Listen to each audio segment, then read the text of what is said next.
Hello Lana, in today's video we're going to discuss about partnership deed and the case of no partnership deed. Partnership deed is an agreement among the partners, whether it could be written or oral. Preferably, it should be in written because it's in relation to all the terms and conditions among the partners decided. So, preferably, partnership deed should be in written among the partners so that they can have a proof that what they have decided in relation to the distribution of the profits.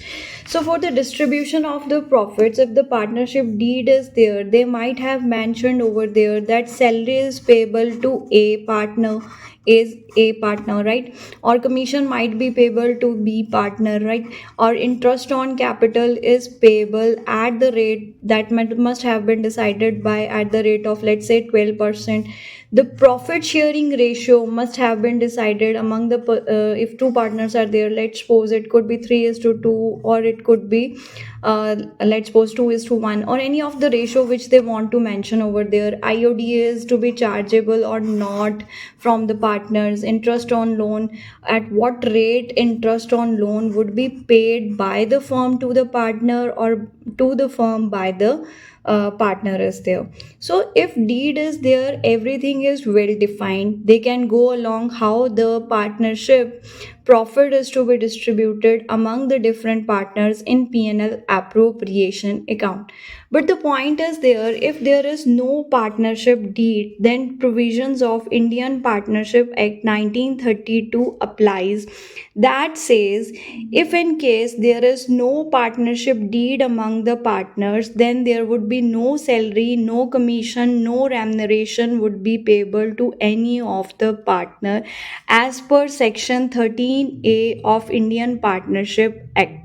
Right now, here is one term: salary, commission, and combined word is written remuneration. When in the question you are given that calculate the total remuneration payable to the partner, it means salary plus commission, right? But if there is a no deed case, then no salary is payable. Now here salary meant over here is payable to the partners. We are discussing about distribution of profits among the partners only, not for the salary payable to the manager. Okay, the point here is, if we have calculated our net profit from P&L account, then this net profit, how it is distributable among the partners. In that very case, no salary, no commission is payable to the partner because there was no deed. That means no remuneration under section 13A. Then similarly, no interest on capital is payable to any of the partner under section 13C. No interest on drawing is charged by the firm from the partner if there is no deed.